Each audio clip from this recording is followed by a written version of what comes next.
All right. Thanks for tuning in at the last second here for a very exciting but somewhat impromptu session today with the legendary drummer. You know him best as the brother of Jerry Marotta, but I know him as Rick Marotta, and I'm going to welcome Rick Marotta to Live from My Drum Room. Please welcome Rick Marotta. Protest. How do I even sit down here? All right. All right. This is a first. I've actually got someone in the drum room here with me. He put me in the drum room, and this is what I had to look at. Uh, Thanks for tuning in, everybody. We are actually going to talk about some songs, some music today. With Rick is staying here with us for a couple of days, and I wasn't going to let him get away without getting him on the air for a few minutes to talk about a few of his many legendary recordings. So, thanks for being here, pal. My pleasure. It's not really. I've done this under protest. I know you do this under I protest. feel like I'm on a press junket today. I just would like to say that I just shot an episode, a segment in Boston of a show for my really good friend Phil Rosenthal called Somebody Feed Phil, where we just had lunch at a place called Neptune Oysters in Boston. That was phenomenal. And I'm in a sort of a food coma right now. And then Johnny said, let's go do a podcast while you're half out of it. Yeah. So, and here we are. Here we are. And Rick, being the sport that he is, he gladly obliged, even though I think he'd rather probably just relax and take a nap. But we're going to talk about a couple of songs here, and I'm glad it's coming through loud and clear. I'm sure a lot of you guys are familiar with Rick's discography. We've done a couple of these track talks with, of course, Peg. I think we did one on "Don't Take Me Alive." We did the Boz Scaggs song that I love so much. That song was on you. I had not thought about that in a while, and when you started talking about it, I started listening to it some more and more. I didn't even know that Steve Lukather played guitar on it, because I thought when we did the original pass on Danger Breakdown Dead Ahead, I thought Michael Thompson was on the session, and it was Luke. Oh boy, what a guitar song. Yeah, great. Well, great song. Great drum part. Yeah, good song. But right now we're going to talk about a song that's from, I think, around that same time frame. I want to say it's maybe 1980, Jackson Browne's Boulevard. And should we set it up with the little story that goes with this, or do you want to listen to the track first? Well, I will tell a little bit of a story. On this particular track, working with Jackson, who I like very much. We were very close back then. We worked a lot together on Jackson stuff, but we worked a lot on the Ronstadt stuff. He would come in, certainly on Warren Zevon's music, and a bunch of other albums in the LA genre, that sort of LA Mafia thing back in the 70s and 80s. We worked together a lot. The only thing with Jackson for me was, when I worked with Jackson, or anyone that worked with Jackson, this is not a slam on Jackson at all. It was that when you work with Jackson, you don't do 2 or 3 takes. It's a little bit like Steely Dan, only I don't know really that much, but we just did a lot of takes. And this particular time we're working on Jackson's record, and I had been working so much and partying so much that I want to be delicate about this, but I hadn't been sleeping very much at all, and I showed up, and we ran the song a couple of times, and I said, I'm not going to. I was a little belligerent, and I said, it was only out of out of fatigue. I said, I'm not going to keep playing the song all day long. And somebody said, well, we'll get it. We'll get our parts, because I knew what I was going to play. I thought I knew. We'll get our parts, and then you come in, we'll do it. So I just said, I'm not playing this, and I'm not going to keep playing this until I've run out of ideas. So I went in the back room and literally, I think we were at Record One or at Sound Factory. They were both the same studio, basically, in LA. And I went in the back room, probably Record One, and went in the back room and got on the couch, passed out, out cold. And there, I could hear them in the other room for a minute, and then I fell asleep.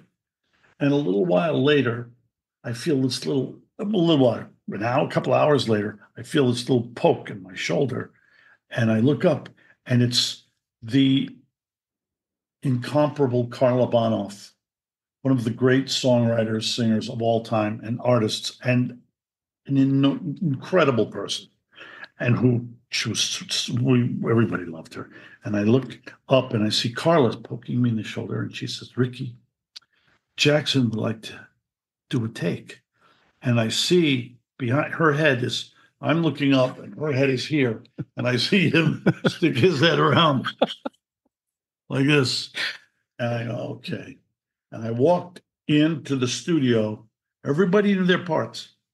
And I walked in, played it twice, I believe it was twice, and left. So I'm going home. I pulled a page out of Jeff Porcaro's book, and God bless him. And I'm proud of it. But Jackson was beside himself. He was so pissed off. He was just really, really angry and mad at me, of course, again. And I went home, and I realized, well, I really do need to sleep because I passed out in there. I'm going home to bed. And then a couple of months later, I see Jackson. Well, I saw him a couple of times before that, and he was just so mad at me. I see him a couple of months later, and he said,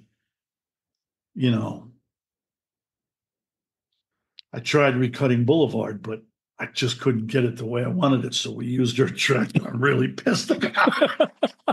That's the best part of the story. He was really pissed that he couldn't get it any better than we did. And I have to say that if I had played it 30 or 40 times, it wouldn't have been as good. But when you listen to that track, like I listened to it now because you brought it up, and I listened to it, and I think it's a great track, great song. Great song.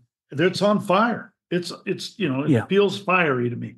And I just know that I didn't want to wring the life out of the song. It's just my way. I do it with my own stuff even now. I could sometimes overthink things now when it's in my studio and I'm working on it and I'm playing on it. I have to check myself and go, you know what? You've made too many other people miserable in your life. Don't do it to yourself. Well, I get 2 points to make about this. This is great. You told me this story many, many years ago because I happened to mention it out to dinner one night how much I love the song. You told me this great story about it. A few years later, I don't know how many years later, at Yamaha Groove Night, Groove All Stars, you got Jackson to come up and play one of the shows.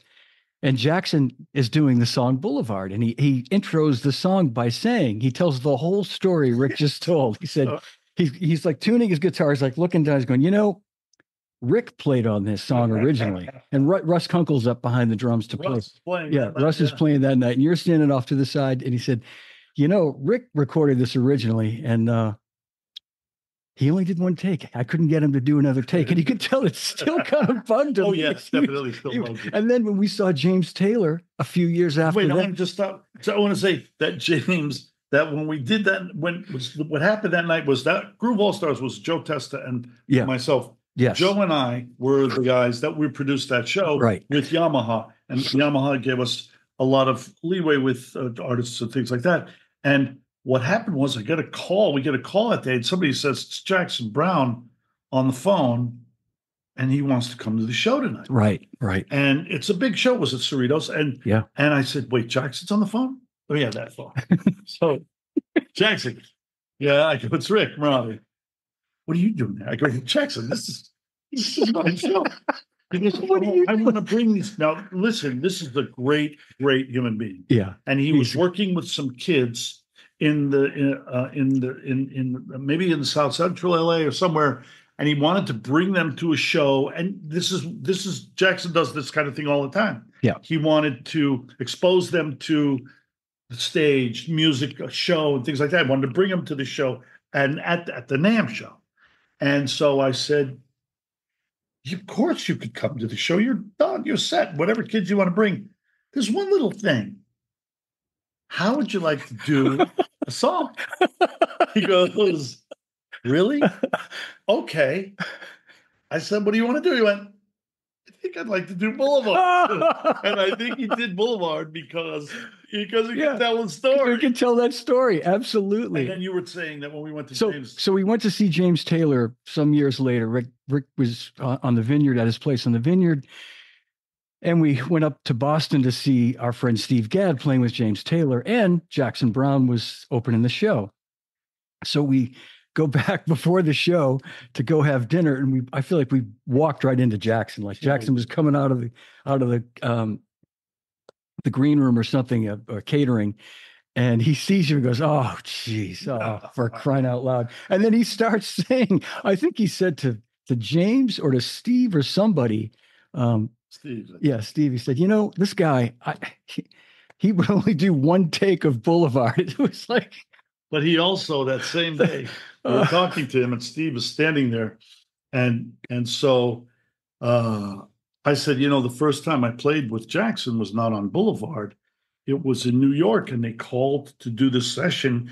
I was in New York City, and he called to do the session. And I have to say, I've always been a major Jackson Browne fan. Yeah. Love him. My girlfriend, one of my first girlfriends, we worked in the business at Atlantic Records. And she said to me one day, let's go to see this new artist we just signed. Okay, sure. I was going to a lot of shows then. We went down to the Bitter End in New York City. Now, the Bitter End holds maybe 60, 80 people at the time. Yeah. And we had seats. Olga got us these seats, and we sat right in I'm sitting here, she's sitting here, and right here in front of me, spitting on me while he's singing, is Jackson Browne, that far away. And I look up at him singing. I had no idea who he was. He was just by himself. There was no band, and he was just doing this gig sort of as a sort of a promo for his album, which was coming out, Doctor My Eyes, and whatever that first album was. And he's this far, and I look at her, this beautiful Greek woman, and I look up at him, look at her, and I go, I know why you wanted to bring me here. I even want to go out with him. He's so pretty. He was a pretty boy. He was still a while after that, I get a call, few years, I guess. I get a call. Now Jackson's a big star, and Jackson Browne session, New York City record plant. The only catch is session's going to start at midnight. And I don't like that kind of stuff, but it's Jackson Browne. I am dying to do this. I'm going to do it. Tony Levin on bass. The reason we were doing it at midnight was because they wanted Tony and I to play, because Tony and I were working a lot together at that time. And they wanted, Little Feat was doing a gig in town. So Lowell George and Billy Payne were playing on the sessions. Okay. So it's Billy Payne from Little Feat, Lowell George from Little Feat, Tony Levin, bass, Rick Marotta, drums, Jackson Browne. And we go into the room, and the first thing I hear, we start, and I'll always remember sessions this way, like, Don't Take Me Alive. I remember the very first words out of Donald's mouth in my ears. And we're sitting on, they start the song, everybody starts playing. It's around 12:31 in the morning. Everybody shuffles in, and we start playing. And the first thing I hear is, I'm sitting down by the highway, down by that highway sign. And as the song went on, I was just thinking, this is unbelievable. Yeah. And we must have played it all night long. Cut to a little while later, the record comes out, and I'm nowhere near on the track. Tony's not on the track. I don't think Lowell or Billy was on the track. Jackson had done what Donald and Walter did, and what Jackson did, and what a lot of guys did was he cut it with multiple bands. Yeah. And so when we saw him 20-something years later, 30 years later at the James Taylor gig at Fenway, and we're talking to him just to rub it in, Yeah, he said, we were talking about it, and I was talking like that about it with sort of adoration and saying, I heard this sitting down by the highway. That was the first time that I played with Jackson, and Jackson turns to me and to you and Steve Gadd, who's standing right next to us, and says, you weren't first call on that. He said, we tried to get Steve Gadd, but Steve was busy. And I turned and I look at Steve, and Steve goes, and it's a thing with Jackson. I realized Jackson had this thing every once in a while. Whatever we could do to try to sort of zest the other guy, and he got me really big with that one. I don't know if it's true. He's paying you back. Yeah, it's big payback. He's paying you back. No, that's great. But nobody could have. Well, obviously, Boulevard, the song we're going to play in a second. I think he had Keltner do it, or Russ Kunkel, or Russ did it. I know Russ did it. And Russ is no slouch, but it had the magic when you did it, and it sure does when you listen to it. Magic if Russell did it or if Keltner did it, certainly. But it was Jackson's choice, as it always is for the artist and the producer. Yeah. And anyway. Okay, we'll play it. I do want to give a quick shout out to Dave Abraziz, drummer for Pearl Jam, who's watching right now under an assumed name. Dave, I love your name, Free Ass Records. Oh, Dave. Are you kind of outing him? Yeah, maybe he doesn't want his name. No, he said Dave Abraziz here because he wanted us to say hi to both of us. I'm a fan, tell him. Yeah, you just did. Yeah, you just did, and I am too. And Dave will be on this show eventually, and sooner than later. We got to make that happen, Dave. We've been talking about it. So hang tight for 1 second, folks. I'm going to play the song Boulevard from Jackson Browne, the Holdout record. And I want to say the year was around 1980. We can confirm that. But here it comes. The great Rick Marotta on drums.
Hey, baby, got to watch the street and keep that shaker. Okay. I played that. Can run it out. Right as well. The rest of the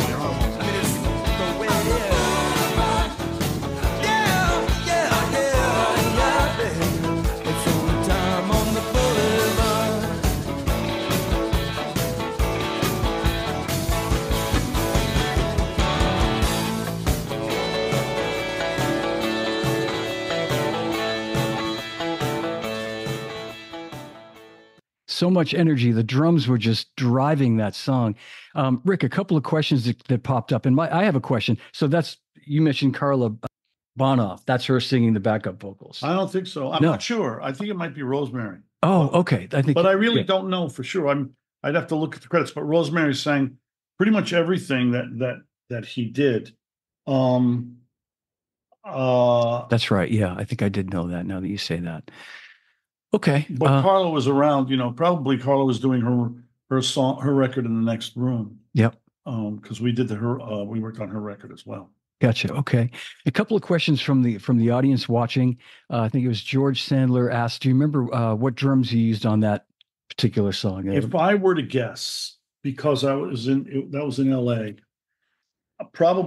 I would probably be using my road kit at the time, which was either my black recording series kit or Yamaha Yep. recording series, or my Sunburst kit, which I don't think it was that kit, but the Sunburst kit had thinner plywood, and I would get a lot of resonance. I still have that kit.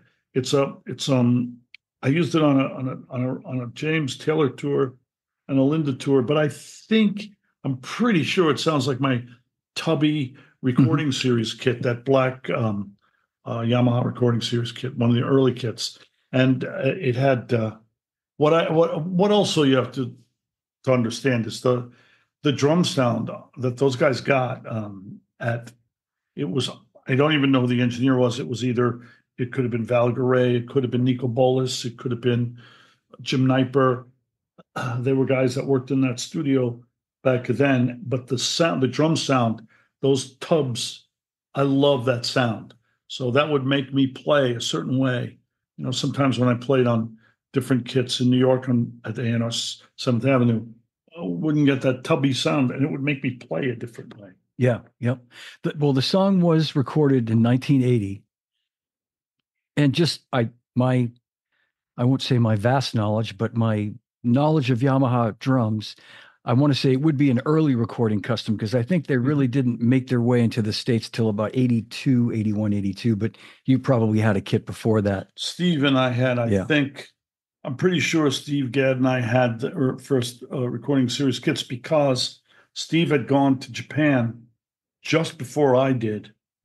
And right. He brought a kit over that I had drilled out the 8 and a 10 on the toms you could only get single-headed toms back then. Right. And small toms, for small toms on the concert toms. And so I went into I just started up. I went down to Frank Ippolito's drum shop. I bought the casters and everything, and the lugs and some heads, and I put in bottom heads. Steve went to Japan, came back from Japan, and Steve called me and he said, "We are endorsing Yamaha drums now." I said, "We are?" He goes, "Yep."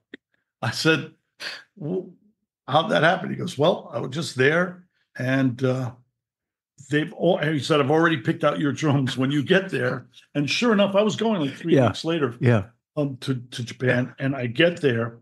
And when I get there, the guy from Yamaha met me at the airport. Was it Hagi? The band. It was Hagi, Mr. Hagawara. Hagi met me, and we went to the rehearsal. And in the rehearsal hall where we were was a set of kids, the set of drums with fiber cases with my name on them. And he looked at me and he said, "These are your drums." And Steve had basically, they modeled them after the drums that Steve brought over there that I had worked on in his apartment, that bum. Because I went to Steve's also, and did the same thing. He liked the sound of it, so I started drilling holes in his drums. I should have drilled holes so the whole hit fell when he went on stage. I never learned my lesson. Bill Sabia is asking if you recorded to a click track back then, I'm pretty sure. I can't say specifically. Yeah, I would think yes. probably. I would think yes. Yeah. All right. Well, that's I want to move on to another song. We can do that. We have time. We have all the time we need. I'm thinking Waddy with Martell was on that, right? Because I don't think I did very much without Waddy. You know what? I will tell you. I'm going to look up the track personnel. That drum part sounds like something Jackson would write, though. Da, da, da, da, da, da, da, da. That sounds like something Jackson would come up. He's very, very, but so's Waddy. I mean, Waddy. Yeah. Yep. It's Waddy. Tell you in 1 second. Waddy and Jackson. Personnel. Dave Lindley, electric guitars. Bob Glob on bass. Bob Glob. Russ is on drums. You're on drums. Danny Korchmar. I'm not seeing Waddy listed here on this record, Rick. Oh, that's interesting. I got to call Waddy and ask. Anyway, what's next? All right. I thought we would skip on down the road to a song that Waddy definitely played on with you. Lawyers, Guns, and Money. Talk about Lawyers. Not on Live from My Drum Room, just many times, you and me. Oh. But one of my absolute favorite songs that you just so happen to play on, the great Warren Zevon, who I favorites too, because of the great Warren Zevon. I really loved Warren. I mean, I miss him all the time. Yeah.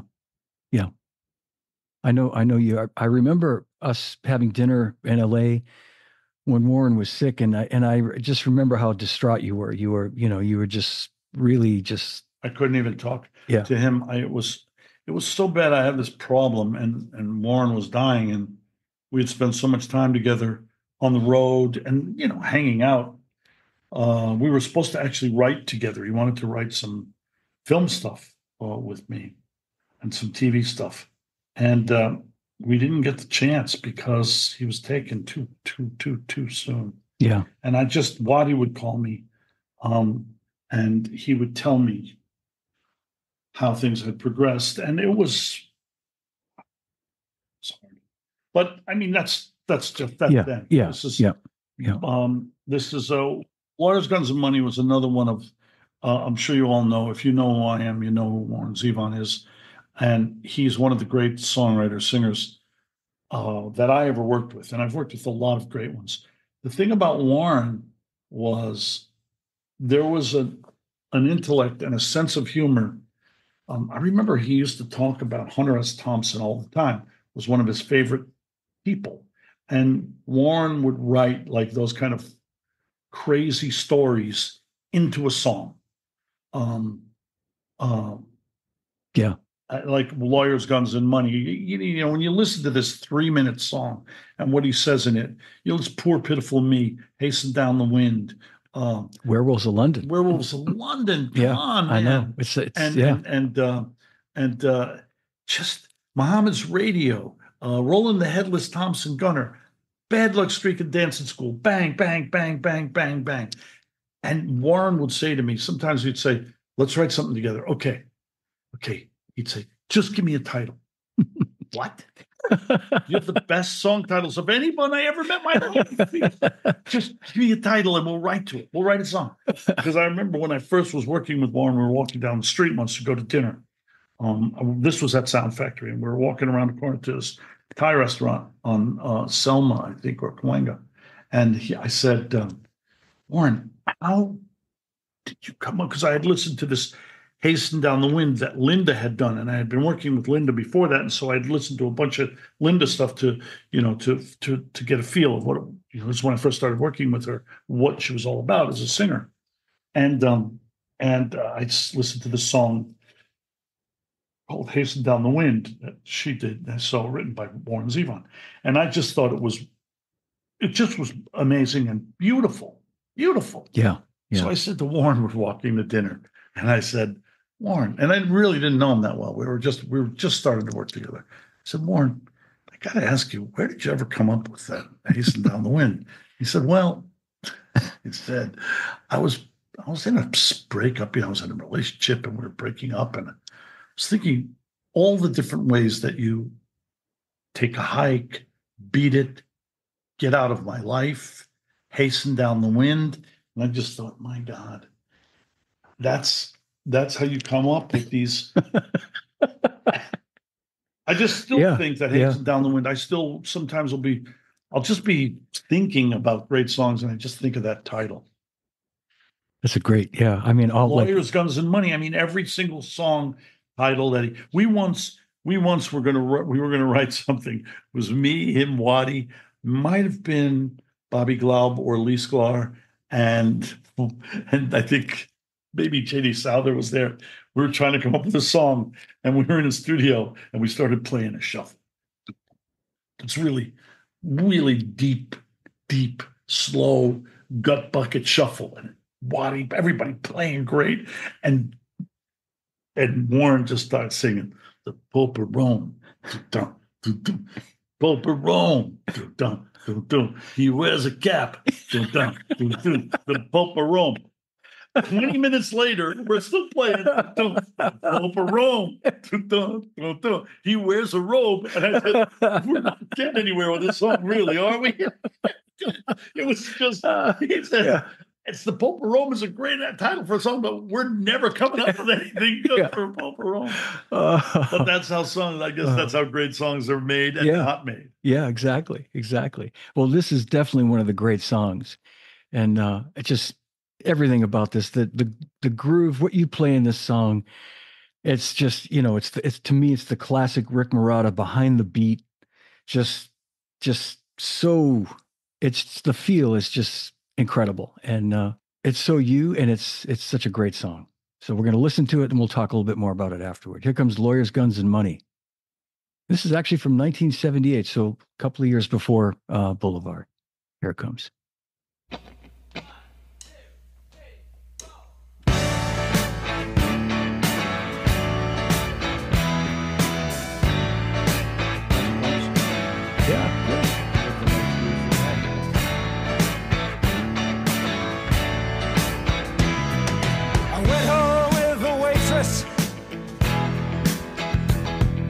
The way I always do.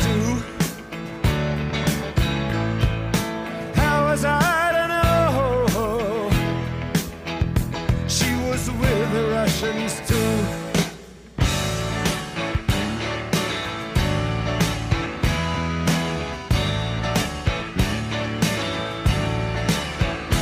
I was gambling in Havana.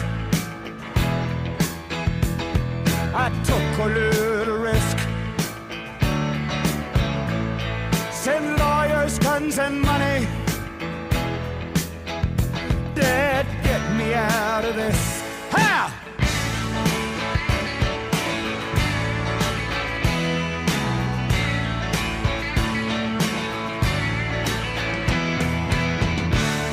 I'm the innocent bystander. Somehow I got stuck between the rock and the hard place, and I'm down on my luck.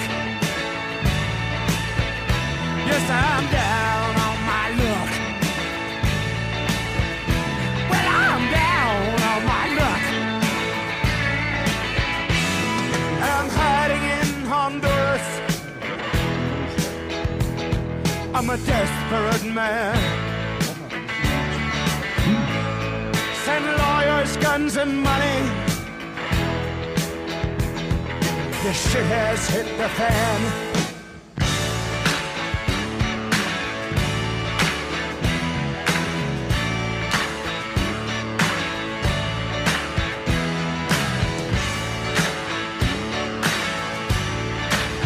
All right, send lawyers, guns, and money.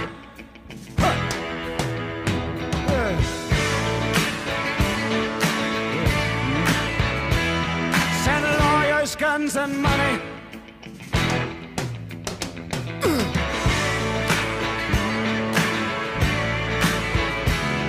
Send lawyers, guns, and money.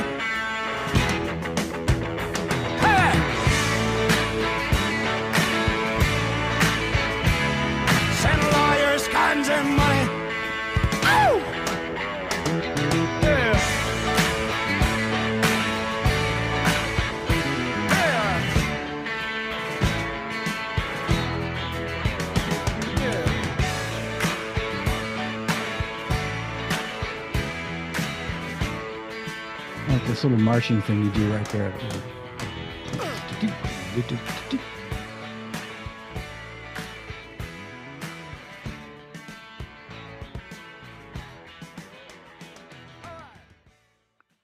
All right. I just want to say a quick hello to our friend Charlie Drayton, who's also watching.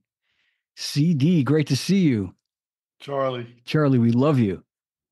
Well, I'd like to see you sometime. I think you're in Australia right now. Yeah. But Charlie Drayton is so great, such a great musician. It's funny, just want to say, Charlie, I was watching something on YouTube a couple of days ago, and I was just scrolling through some things. Can't remember why, and up comes the Winos. And it was so rocking, and you were playing drums, and I was noticing how great the groove was. And I think that Steve was playing bass, Lonnie was playing guitar. Who's the other guitar player in the Winos? The other guy besides Waddy?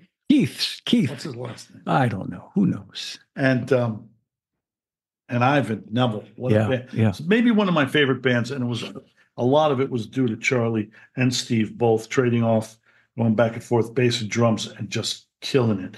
And I have to mention also that I used to work for Charlie's dad, and I remember we were doing a commercial. His dad would produce commercials, and I'm playing drums, and I sit pretty low, and playing. And I turn around and I look, and there's this kid standing next to me. I'm sitting down on my drum stool. He's about this tall. He got me like this. And he's got a pair of drumsticks in his pocket. And I go, "Can you go away?" And he goes, "No, I'm going to stay right here." It was Charlie Drayton as a little boy. I love that. His parents were so supportive of him. And look what it turned out, a great musician all around. Yeah. I turned something on one day, and I'm watching the guitar player from Aerosmith live. Oh, Joe Perry? Joe Perry. Yeah. And I look over, and it's Charlie playing bass, killing it. Yeah, great bass player. Great. Anyway, it's good to see you, Charlie. Great. I hope I see you back here soon. Yeah, Charlie, we send our love to you. Safe travels down under. And Rick, just about that song too. I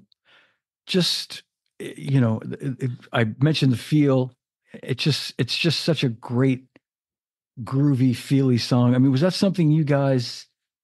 Did you do it a couple of times, a couple of takes? Yeah, you did a couple of takes. But so at this point, I had been working with Waddy, who produced that album. Yeah, that record, Waddy, for a year or two. And so I come from New York, I come to LA, and something happened. They bring Don Grolnick and I in to play with Linda Ronstadt. Peter Asher brought us in. Peter knew me from earlier James Taylor stuff, and they were looking to change something up in Linda's band, and brought in the two New Yorkers, me and Don Grolnick. And Waddy was the guitar player, and it was Linda's band. And Peter was very, very instrumental, very instrumental in directing the band. Yeah. But Waddy was a leader. Waddy's a born leader. Yeah. And he would always take over. So Waddy, I remember we start playing, and I come from New York, where everything is the bass drum and the bass play together. Yeah. So I'm used to playing with Chuck Rainey, Jerry Jamot, Tony Levin, Will Lee, those guys. And a bunch of other guys, Anthony Jackson, one of the best bass players ever lived. And I'm used to that constant conversation, looking at each other, knowing we're playing together. Yeah. It's punch, punch, punch, boom, pump, pump, pump. Waddy says to me two things. We're running down some stuff with Linda Ronstadt's, whatever it was, we're working on the album. I don't remember what song it was. Waddy comes over to me, sidles over to the drums, and he looks over at me and he says, I'm from New York. I said, "Yeah, really? Yeah, I'm from New York." He says, "In New York, you play a lot of 16th notes. Here in California, we don't play a lot of 16th notes." talking about on the basement. Yeah. And I go, okay. And I'm really like, I do what I want to do, but I'm not going to, this was a really good gig and just there. So I said, well, what are you thinking? He goes, I'll tell you what, let's just simplify it. No 16 notes. And so it started this other thing where I'm learning playing simpler. I'm already very, very simple, but we were playing at Kells back then, and there was a lot of rocking and a lot of almost fusion going on. Not exactly fusion, but very funky. John Chopin and all these guys. So I said, okay, I'm going to stick closer to eighth notes. He comes over a little while later and he goes, Kenny Edwards was a great bass player playing bass, and Kenny would play boom, boom, boom, boom, boom, boom, boom, something like that. And I would play along with him. And Marty would say, sometimes when Kenny plays the upbeat, don't play the upbeat. Just play the downbeat. And when Kenny plays the downbeat, don't play the downbeat. Just play the upbeat. I'm thinking, what the hell is this guy talking about? Okay.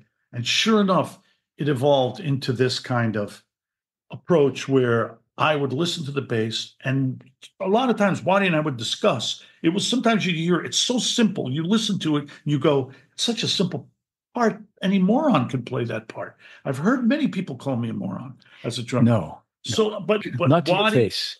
a lot of this goes to Waddy, and I attribute a lot to Chuck Rainey and a lot to Dave Spinoza. But I got to say, on these songs, on these records, Waddy kind of would come to me, and he and I would discuss. Sometimes we wouldn't even, the bass player would just play what he's playing. And he would say, okay, over here, maybe play these upbeats with him. But over here, don't play the upbeat. Let him play that. So that's what would work. So when I listened to Lawyers, Guns, and Money, back to this conversation of this simple little part, in Lawyers, I remember occasionally I would play a 16th note. And I remember Waddy occasionally would look over at me like, what's that about? And I remember when he played it back, when we were listening back after we did the take, Waddy turned to me and say, you played some 16 notes in there. It's okay. I'm going to leave them. But we don't need too many more of those 16 notes. But I listened to it and I think to myself, how did I get away with that? Yeah. Because it would just worked because there was some sort of 16 notes came in. You're talking about in the beginning of the song, I feel like there's a part, you're talking about your bass drum. Yeah. Bass drum only. Bass drum only. The beginning of the song, I can replay it. I know exactly where you mean too. And I can't hear the song any other way than with those 16th, that little section where you go, went home with a waitress the way I always do. A lot of times I hit the upbeat and don't hit the down. Yeah. Or boom, boom, instead of boom, boom. It's, So this is a silly conversation. This is a drummer's. Everybody else is probably going to throw their. No, we got drummers watching right now. But there are times when I just like, in songs like this, I love the idea of not finishing the drum part. And in other songs, I like the idea of playing through and across the bar line. Yes. That's all. I don't want to over talk about this. Analyze this stuff. It's so silly. Well, it's just a drum. I do want to comment just again and just say that the fills at the end, I'm curious to know, did you change, like if you did a few takes, did you kind of play them differently each take just to kind of? I tried to, but I'm not that creative. I tried to change them as much as I could, but if I locked into a couple, I was thinking about, there was a march in there somewhere. I know how to do that. Yeah. I know a lot of times when I play a lot of these kind of songs, I know I'll forget the downbeat and play the fills starting in the middle of the bar. Yeah. Or on an upbeat somewhere, and then play through the bar line if I can, just to make it feel a little bit sort of off kilter without feeling like it's on like you're limping through a song. But I never planned them out. And we toured for a long time. We toured with that band, and we would play them every night. And I never tried to really copy the fills from the record. I just went with the flow every night when we played them, and it was fun. always liked that idea. Some I did try to play. Some fills that there's a couple in there that are kind of signature fills, and for the song, I mean, and Yeah. I still to this day, if I have to play them, I try to play those. But the other ones, I just try to, a couple of those little things that Gad that showed me a little about kind of fills. I would throw those in there. And well, what I love about those fills at the end is each one is unique from the other, and it's just it's perfect. I mean, they're just all perfect. The first one, that big kind of open one, and it sets up the rest of them. Like that first one is, you could say, maybe the simplest of all of them, but it's so big and it fills it so well. And then the next ones you play, you're definitely playing some other stuff that's not as simple. So it's I always enjoyed that hearing those fills at the end of that song. It's nice to hear. Yeah. I'm glad you enjoy it. I'm glad. I like when people enjoy that. Yeah, I know you do. I know. And you're humble. It's hard for me to talk about it a lot and be serious about it, but I'm trying my best. Well, I'm going to play one more song. I think we have time for one more, and I think people will stick around for it. I just want to make sure there are no other questions maybe that I should just quickly ask you before we move along here. Bill Sabia has another question. How often did producers write out a drum part for you to play? Maybe just as a general question, you could answer that. Was that? It really it varied. Varied. Yeah. On those records, never. On Jackson, Warren, James, Linda, never. We all worked those songs out in the room together. If I walked into a session where there was an orchestra in the room or something like that, and you're in the hot seat and it was written, and I don't read like Gad or Vinnie Colaiuto or Keith Carlock or a zillion other guys, but I could get my way through them because I learned in recording, in doing jingles and working with Dave Spinoza a lot in my early years. I learned how to read that way. And I don't think there are a lot of great drummers that didn't have, the charts were maps generally. If you had a chart, it would be a map. And generally they would say, really smart producers would put something in front of you and say, here's a map. Don't follow it. Just shows you where the DSs are, the repeats are, the coda sign. If you could understand that, sometimes once in a while, guys like Leon Pendarvis would write a fill. He did this to me and Steve Jordan.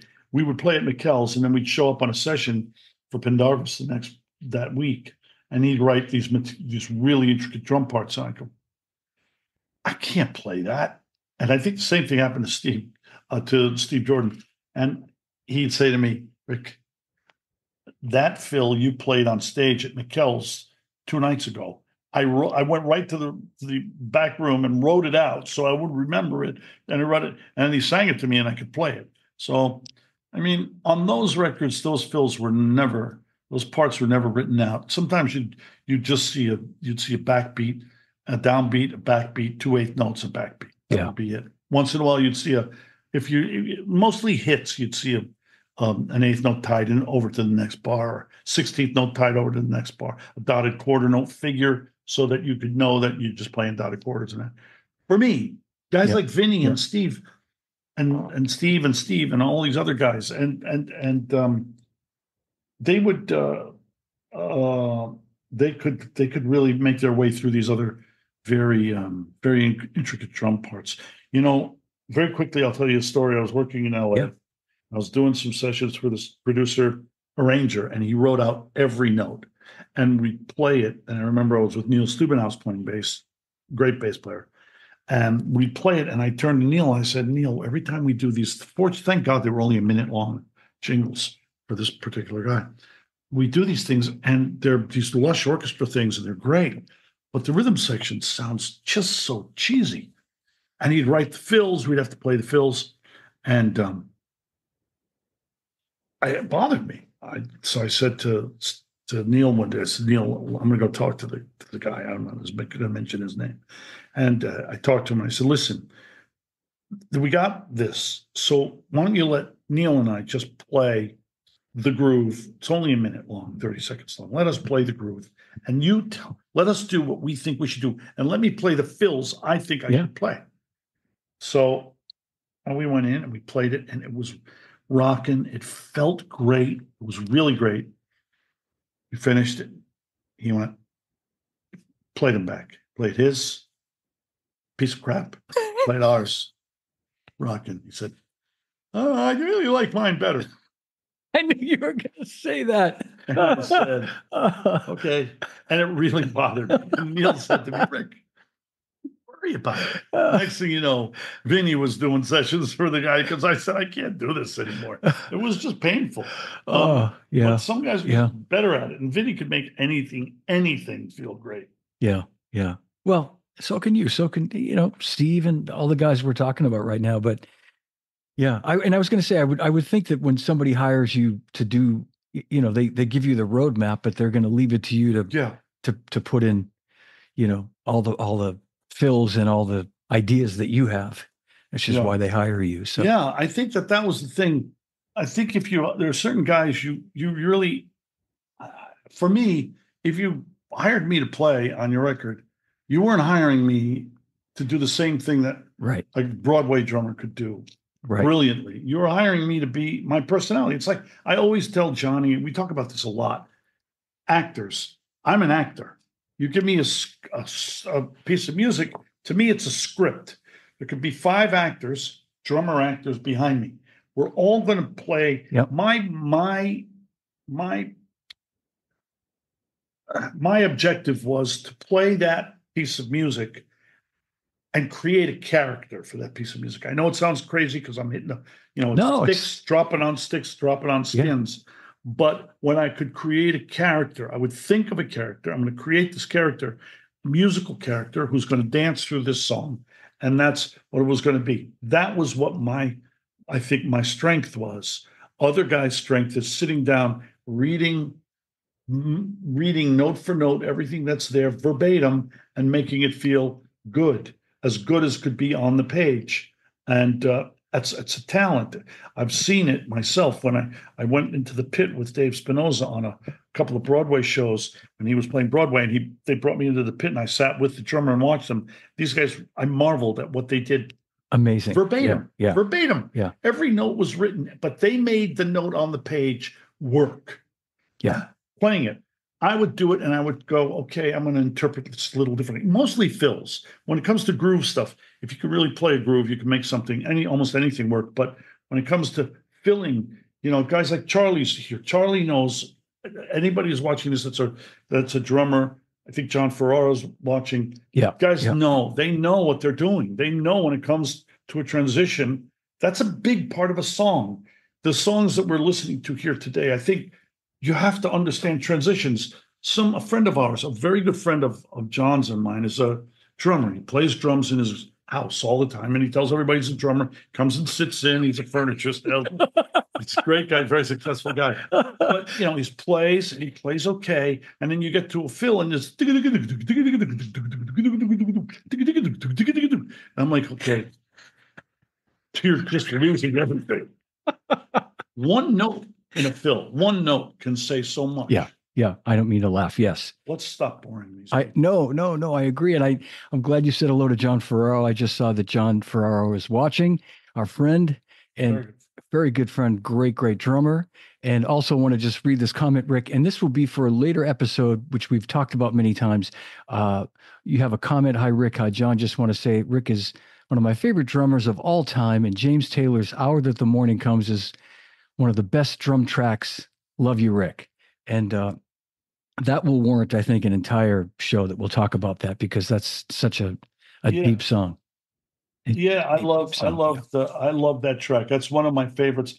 That was one we'll talk about another time. That's a perfect example of trying to create a character and how I did it on that song. I mean, I noticed some people I feel a little silly.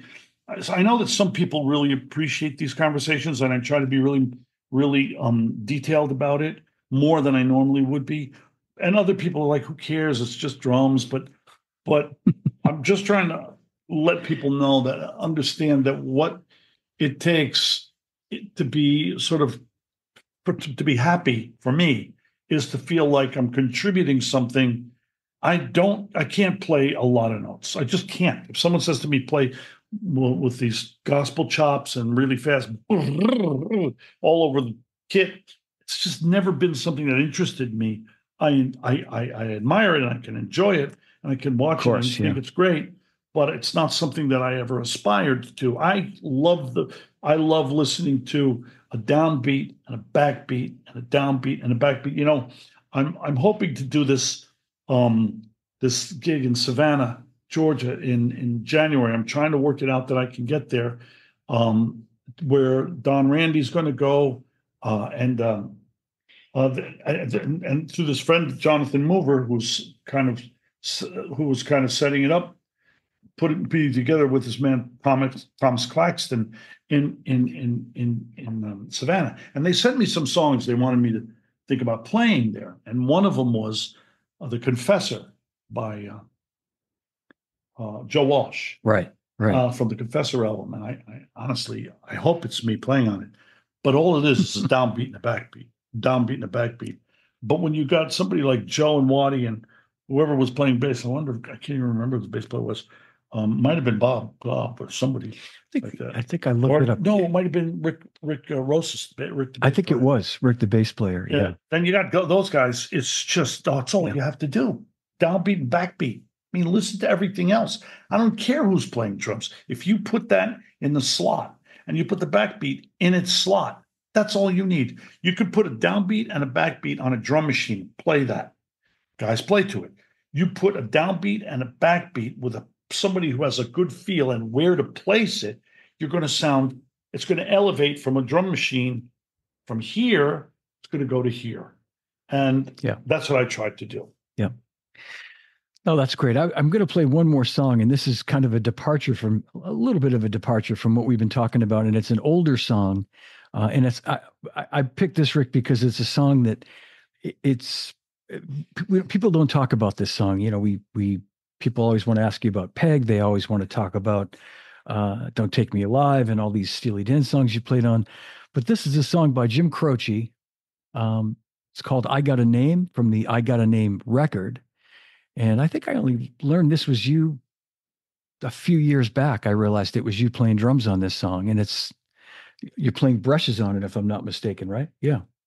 Great song. Great. And again, it's one of those intangibles to explain it, but I just think all I can say is the feel of this song is just incredible. It really makes this song. So here's Jim Croce's I Got a Name from 1973.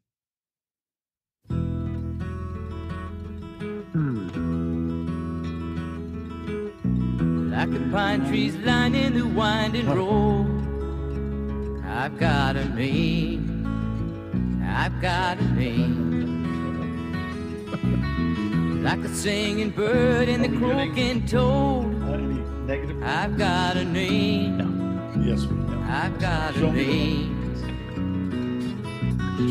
And I carry it with me like my daddy did, but I'm living the dream that he kept here. Moving me down the highway, rolling me down the highway, moving ahead so life won't pass me by.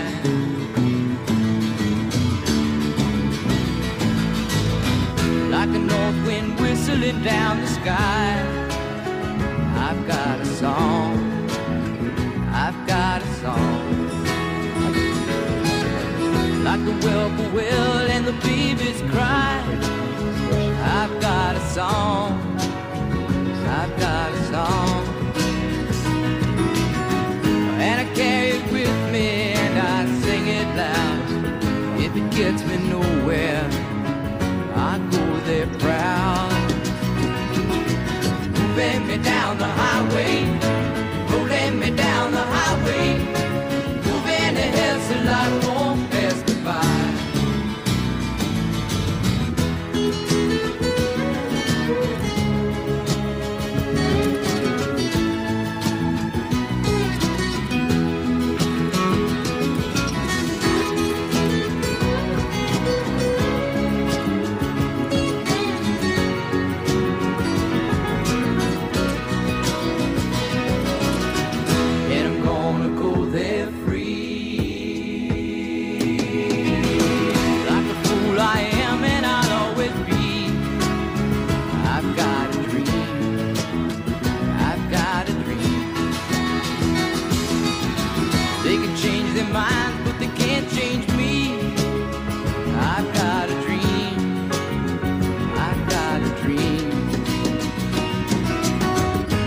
know I could share it if you want me to.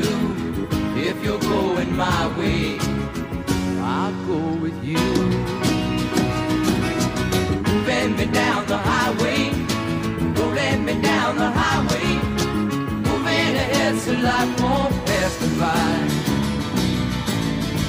Moving me down the highway, rolling me down the highway, moving ahead so life won't pass me by.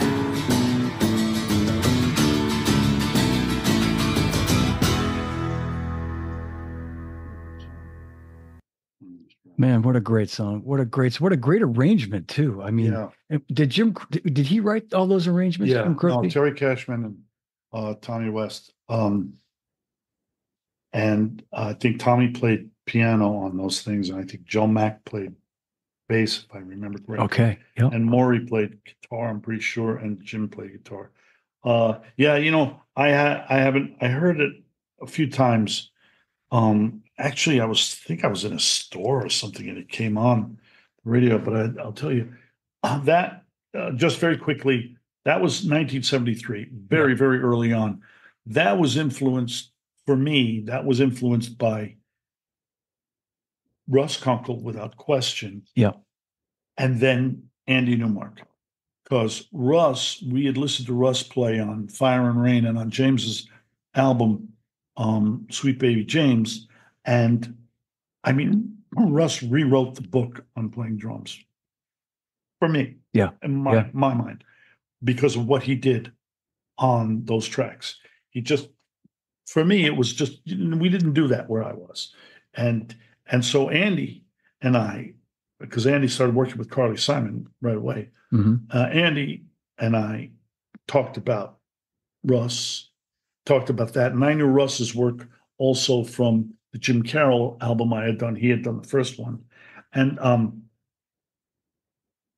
Andy went to England to work on Carly's record and was playing drums. And I went over to hang out with them in London because, you know, I was just a kid, and went over and hung out. And Andy and I stayed with the band, with Andy and the band and Carly, and we hung out. And Andy was playing brushes a lot on there. So when I got in with Jim Croce on this, Cashman and West, they let me do pretty much anything I wanted.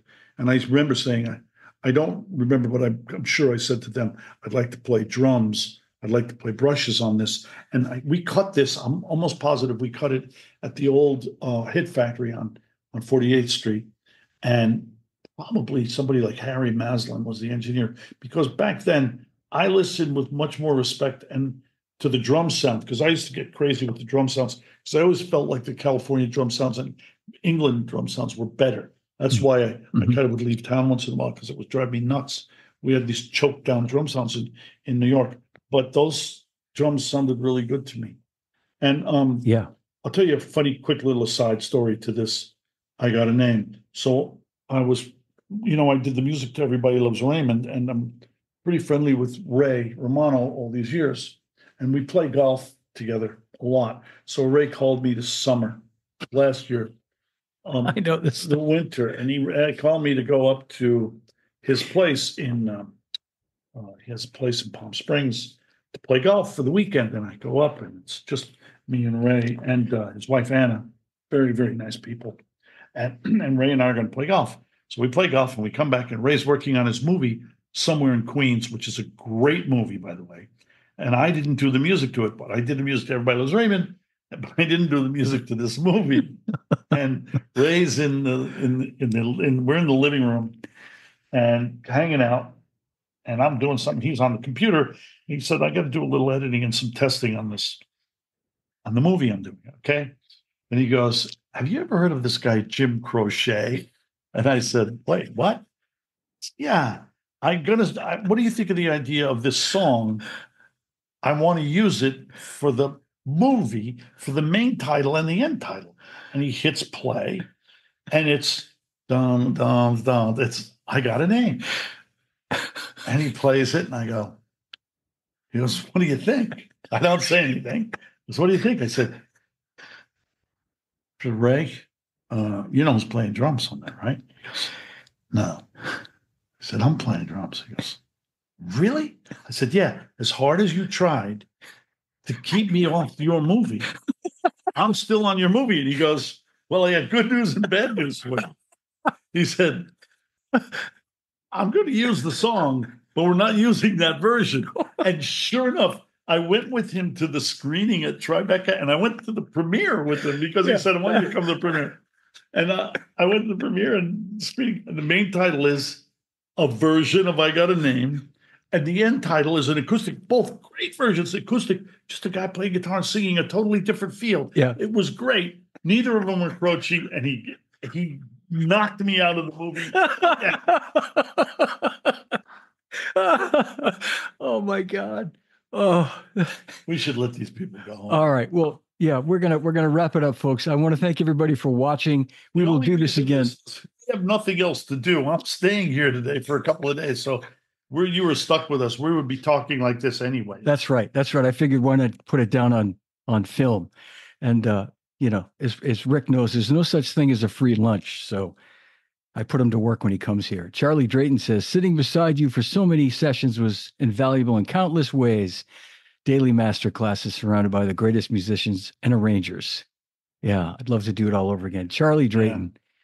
Charlie is such a great. Yeah. All right. Well, thank you all so much for watching today. And I know this is a last minute thing, so I thank you for jumping on and checking this out. This will be up on YouTube early next week. And so you can watch it and download the podcast and all that. So big hand for Rick Marotta, my buddy. Big hand for John DeChristopher, my ex-buddy. Thanks for watching, everybody. We'll see you all real soon. All right. Well, that's my show. If you enjoyed it, give it a like, leave me a comment, and don't forget to subscribe to my YouTube channel. And remember, all podcasts are available on all the podcast platforms. So thanks for watching. Thanks for listening. And a reminder that Live from My Drum Room t-shirts are available for $25 in the contiguous U.S. And I'm going to give you the Venmo information so that you can purchase one. And I want to take a moment and thank everyone who's bought one already.